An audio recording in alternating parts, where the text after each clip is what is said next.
In today's video, I'm going to teach you how to add header and footer in Confluence. By the end, you'll know how to create a clean branded page with a clear header and a simple footer so your content looks professional and easy to scan. Start by opening Confluence.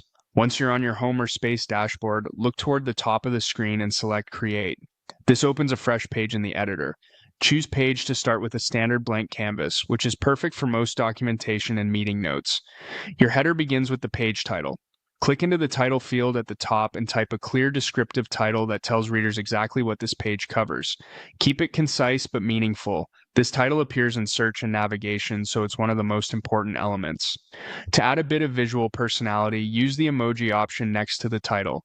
Click the emoji icon and pick a simple, relevant symbol. This helps pages stand out in lists without overwhelming the design. Next, add a status to quickly communicate the page's state. Click Status, choose a color, and label it with something like Draft, In Progress, or Published. This reduces confusion for teammates who are skimming for the latest information. You can also include a header image to give the page a polished, branded look. Click Header Image, then choose from the available options or your organization's library.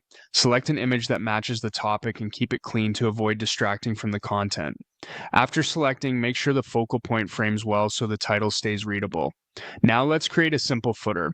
Add a divider beneath your main content to visually separate the body from closing details. Under the divider, type your footer text. Common items include a short disclaimer, the last updated date, or a link to related documentation. Keep it brief and professional and avoid placing any sensitive information in the footer since it's visible to anyone who can view the page. When everything looks good, click Publish to make the page live. This saves your header, content, and footer in one go. If you notice something after publishing, don't worry. You can edit and update the header image, emoji, status, or footer at any time. That's it.